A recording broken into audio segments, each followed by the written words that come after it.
Welcome to Needlepoint School. Today we're going to get this thread out of the skeins or card and we're going to get it on your needle. So if you are using the beginner kit, then this is the thread you have: 2 skeins of pepper pot, 1 card of Milan. If you're stitching on a different canvas, you can still take all of this and apply. And if you have more questions about what thread goes on what canvas, there is a free download thread guide on our Substack. Cards have less thread on them. And skeins have more thread. The card or wrapping that a skein of thread comes in tells you the color dye lot. So that is something that you're going to want to hold on to and organize with your threads. Now, because in needlepoint we stitch from lightest to darkest, I'm going to start with the white thread. This skein of pepper pot, you can see, has like the ends kind of tied together. So I'm just going to take my scissors and I'm going to snip apart that little thread that is holding the 2 loops together at the end. And that is going to allow it to open up into one big loop. You'll see I'm going to show you that here. You got one big loop now.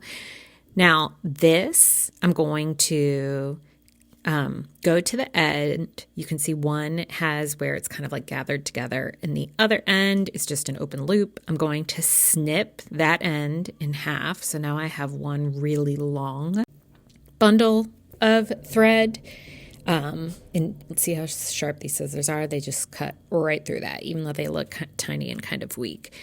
Now you may be tempted to just pull a piece of thread out of this now, one super long piece. Please do not do that. It's too long. And if you stitch with a piece of thread that's too long, it can get kind of like weird and pill and look fuzzy because it's getting pulled through the canvas too many times. So what you do is you go back, you find the center, and you're going to cut just to the side of where that piece of thread is tying the center together so that you have 2 shorter halves. Then I'm just going to tie up one of those halves and set it aside for later. Okay, now we're going to pull out one thread and we are ready to thread the needle. You can use a needle threader for this. I'm going to suggest you don't try to just jam the end of the thread through the needle. That isn't a great technique.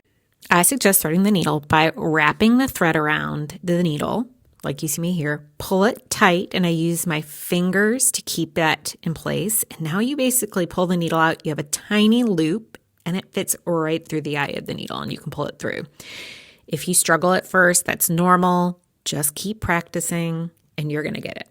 And a great thing about Needlepoint School is you can just keep rewatching this. Come back tomorrow, and we're going to start stitching the basic stitch.